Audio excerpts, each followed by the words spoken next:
दमयंती आसंता काली आपणकर स्वयंवर हम आपण बह करने इच्छा कर स्वयं देवराज इंद्र अग्नि देवता वरुण देवता जम देवता आपणकर जहाँ को इच्छा आपण वर्ण करेंगे आज्ञा ये परिष्कार भाव में दमयंती कहीदेले कहले शुणु इंद्र में सान चिन्ह नलिन उडुपते तेणु आज्ञा से अहल्या कथा सरी अहल्या परवर्ती कथा यहाँ तेणु आपणकर ये दमयंती कहले हे महाराज हे नल आपण एतिक मन रखु इंद्र को मुझे वर्ण करी ना कारण इंद्र है चरित्रहीन केमी चरित्रहीन हेले आपणकर अहल्या उपाख्यान को पलि आस एपटे कौन है ना जोड़े देवता सूर्य आउ इंद्र सूर्य आउ इंद्र आज्ञा जिते कहीदे भगवान ब्रह्मा जी पृथ्वी परिक्रमा करी आग आसो मो झील को बाहर दिज पलैले दिज पलैला ब्रह्मा चिंता कले विचार कले ब्रह्मा कहला ये दीटाक चरित्रहीन देवता एमाने भोग विलासी या मो झील बाहा देवाई मोर गोटे इच्छा ना मो झील क्या बाहा ना जी ज्ञानी जी ब्रह्मचारी कहीं ब्रह्मचारी ना ब्रह्मचारी माने निजर इंद्रिय वृत्ति को निज आयत भितर रखी पारंती आपणकर भागवत प्रमाण कला नारी संगम ऋतु मते केवल पुत्र जन्म अर्थे जदि स्त्री संगति करा जाए तार कारण हूँ स्त्री है मातृजाति आज्ञा प्रत्येक स्त्री है आम मातुल्य किंतु सही मातुल्य स्त्री जाति सांगे पुरुष टे रति करे रमण करे बाबूरे कले कहीं रमण करे ना केवल पुओटे पाया भविष्य वंशधर पे आम स्त्री ग्रहण करूँ सहित रति प्रेम आज्ञा जो स्त्री लोकटी आम जन्म लाभ करूँ से आउ गोटे स्त्री लोक को आम निजर स्त्री भाव में ग्रहण करूँ मातृहरण दोष लगे कथा किंतु जिते मन भितर इंद्रिय लालसा न रखी उत्तम पुत्रटे पाइबा लक्ष्य महत उद्देश्य से कार्य कराए से पाप उत्पन्न हुए तेणु ये कथा करिया केमिति ना जदि पुओटे पाइबा आमर इच्छा से पुओटा गोटे योग्य पुत्र कुल उद्धारकारी पुत्र हवा दरकार तो केमिति कुल उद्धारकारी पुत्र हम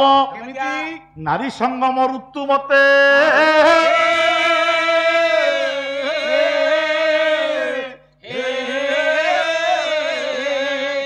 आज्ञा ऋतुस्नाता नारी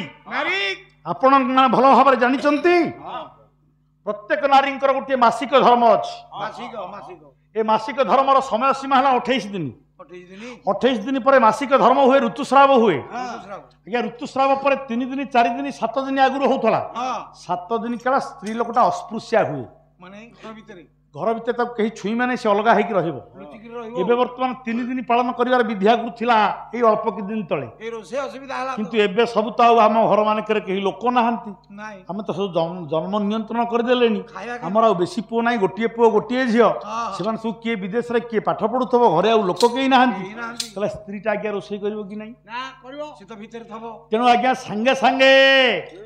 ऋतुमती हेबा मात्रे करुछंती स्नान आर्तवशोणित बहिर्गत हेउना जाना ऋतुमती हवा परे प्रत्येक स्त्री लोक आज आम गुरुजन मान कथार पड़ी सांगे सांगे गाधौंट जा छुआ छुई कर सब रोषे पत्र अच्छा आगु जो नियम था 3 दिन 5 दिन काल बंद हाँपी कहीं ना मोटे गाधेबनी स्नान बंद कबाट किलिकी कौ पुरुष को मुह देखनी लुचिक रह पूरा गरम जो मैला रक्त सब बाहर जीव आर्तव शुणित कहते से गुड़िक देहर बाहरी गले आप गर्भाशयटी निर्मल हम एवं भूताणु मुक्त हम जहाँ जो संतान टी जन्म हम सुस्थ सबल एवं योग्य संतान टी जन्म हम सी सीना सुस्थ हम ये जो 7 दिन रगा दुर्गंध हम ना ज्ञानी तेणु हे मोर नमस्य ज्ञानी मंडली से आपण ऋतुस्नाता हवा परे 4 दिन पर स्त्री सहित स्वामीर प्रणय हवा कथा मिलन हवा कथा से विधि आपणकर मनु लिखिं कहले ऋतुस्नाता चतुर्भार्या स्वस्थ नावगछति बाणबोधना अपराधेन ये विध्यते नात्र संशय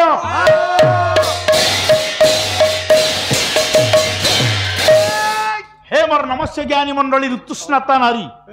କହିଲେ ଗୋଟେ ଋତୁମତୀ ହେଇଥିବା ନାରୀ ଋତୁ ସ୍ନାନ କରିସାରିବା ପରେ 10 ଦିନ ଭିତରେ ସ୍ତ୍ରୀ ପୁରୁଷ ଭିତରେ ମିଳନ ହେବା କଥା। 10 ଦିନ ସେଇ ଭିତରେ ମିଳିତ ହେଲେ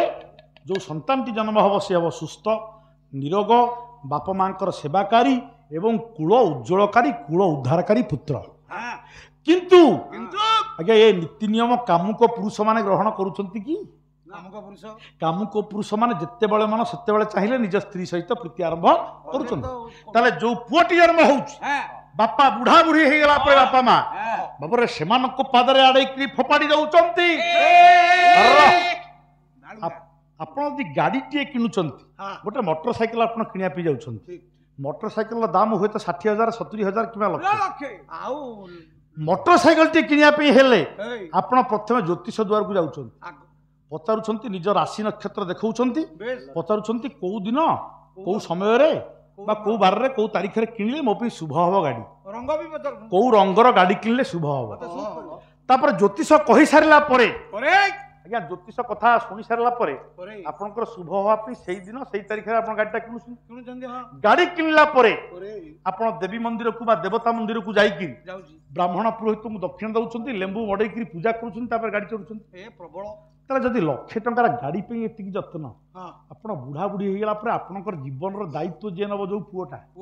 ସେଇଟା ଗୋଟେ ଭଲ ପୁଅ ଆସିକି ଜନ୍ମ ହବ ସେଥିପାଇଁ କୋଉ ଦିନ ଆମେ କି ଦାୟିତ୍ୱ ନେଇଛେ? ତିଥି ବାର ଏବଂ ଶୁଭ ସମୟ ନିରୂପଣ କରିବା ପାଇଁ ଜ୍ୟୋତିଷ ଦ୍ୱାରକୁ ଆମେ କେବେ ଯାଇଛେ? ଆରେ ଯଦି ଯାଇନେ କେମିତି କୂଳ ଉଜ୍ଜଳକାରୀ ପୁଅଟା ପାଇବା ବୋଲି ଆମେ ଆଶା କରିବା?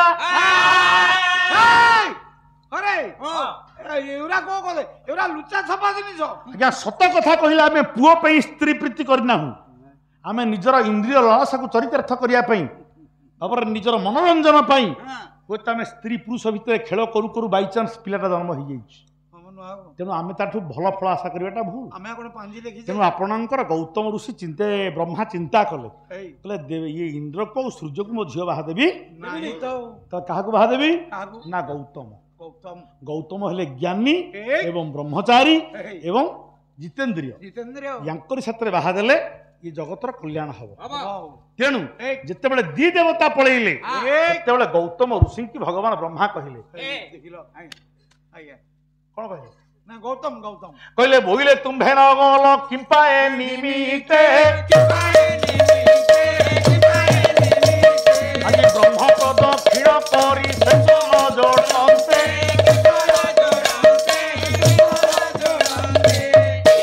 ବ୍ରହ୍ମା ଗୌତମ ଋଷିକି କହିଲେ ହେ ଗୌତମ ତମର କଣ ମୋ ଝିଅକୁ ବାହା ହେବା ପାଇଁ ଇଚ୍ଛା ନାହିଁ କି?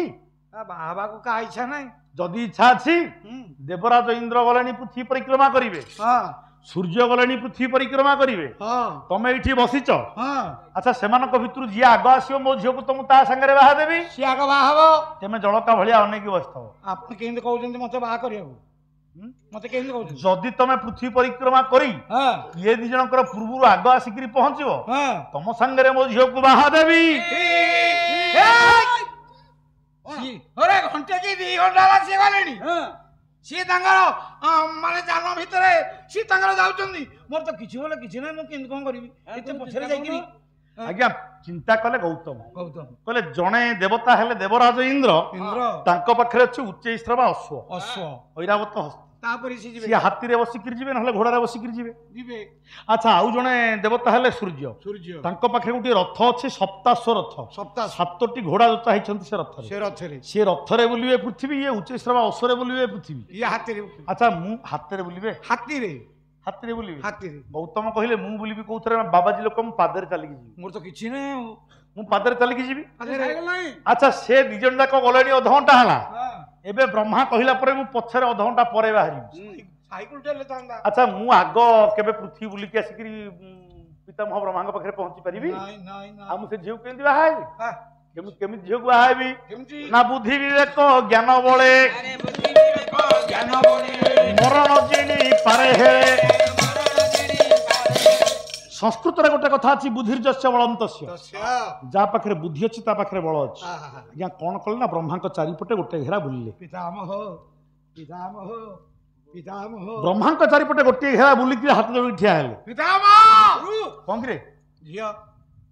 ଝିଅ ମାଲ ମୋରି ଚାରିପଟେ ଗୋଟା ଘେରା ବୁଲିଗଲୁ ହେଇଗଲା ହେୟା ସେମାନେ ପୃଥିବୀ ବୁଲିବା ପାଇଁ ଗଲେଣି ଜାଣନ୍ତୁ ତୁ ମୋରି ଚାରିପଟେ ବୁଲିଗଲେ ହେଇଯିବ ଗୋଟା ମୂର୍ଖ ଗୋଟା ଗୋଟା ମୂର୍ଖ କହିଲା ହିରଣ୍ୟ ଗର୍ଭ ସମବର୍ତ୍ତତାଗ୍ରେ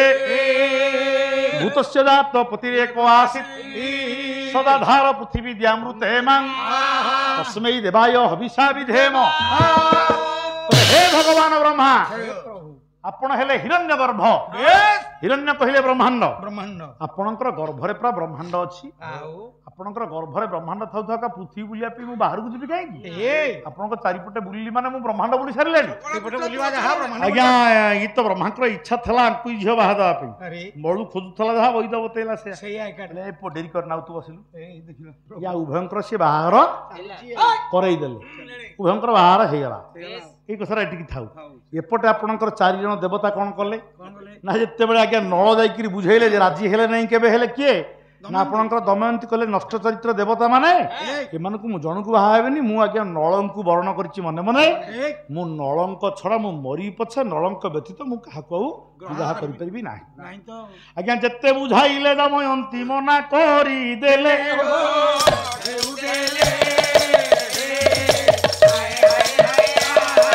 ସେହି କଥା ନଳ ଆସି ଦେବ ଆଗେ କହିଲେ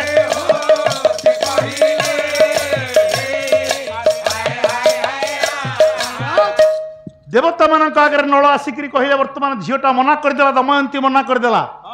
ଯେ ମୁଁ ନଳ ବ୍ୟକ୍ତ କଲା ମତେ ବରଣ କରିବ ମୋ ଛଡା ସିଏ କୋଉ ଦେବତା କଣ କାହାକୁ ସେ ବରଣ କରିବ ଟୋଟାଲି ମନା କରିଦେଲା ଏ ପାସେଙ୍ଗରେ ପକଉନି ଆଜ୍ଞା ଦେବରାଜ ଇନ୍ଦ୍ର ଚିନ୍ତା କଲେ କହିଲେ ଆଚ୍ଛା ଝିଅଟା କେତେ ଚାଲାକି ଦେଖିବା ଟିକେ ଦେଖିବା ଆଉ କେମିତି ଛାଣିଆ କେମିତି ସେ ତମକୁ ବରଣ କରିଦବ ଆମକୁ ଛାଡିଦବ କେତେ ଚାଲାକି ଦେଖିବା ଦେଖିବା ହଉ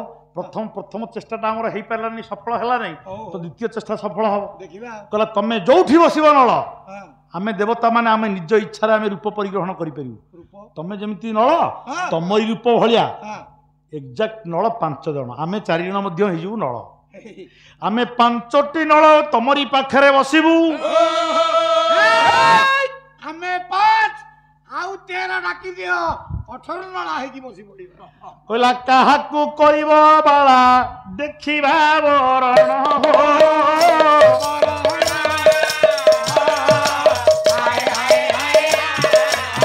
ପରୀକ୍ଷା କରିବୁ ଆଜି ଆମେ ତାର ବଡ଼ ପଣ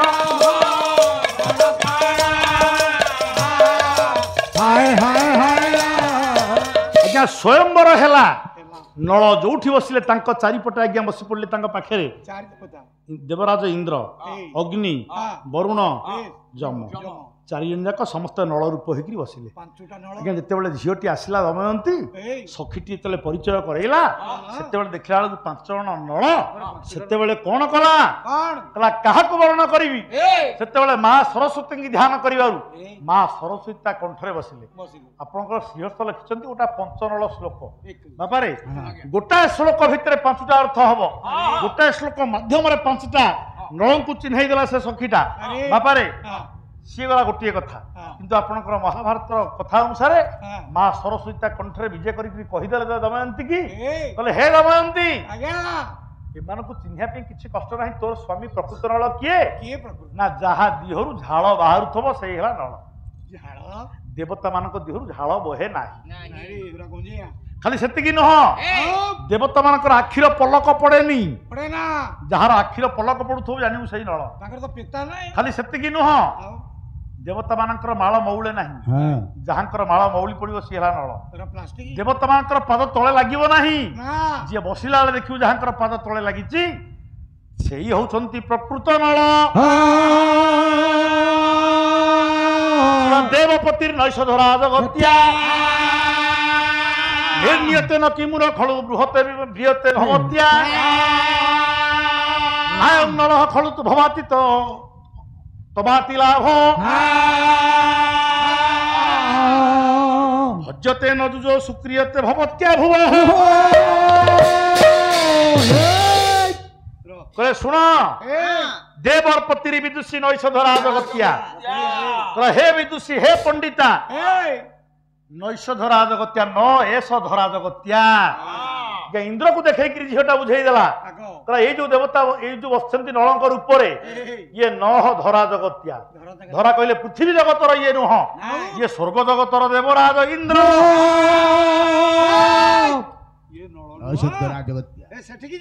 ସେଠିକି ଗଲା ପରେ କହିଲା ନ ଏସ ଧରା ଜଗତ୍ୟା ଧରା ଜଗତ୍ୟା ଧରାଜ କହିଲେ ଧରା ଧରା କହିଲେ ପୃଥିବୀ କହିଲା ପୃଥିବୀ ପୃଥିବୀରୁ ଜନ୍ମ ନିଏ ଜଳ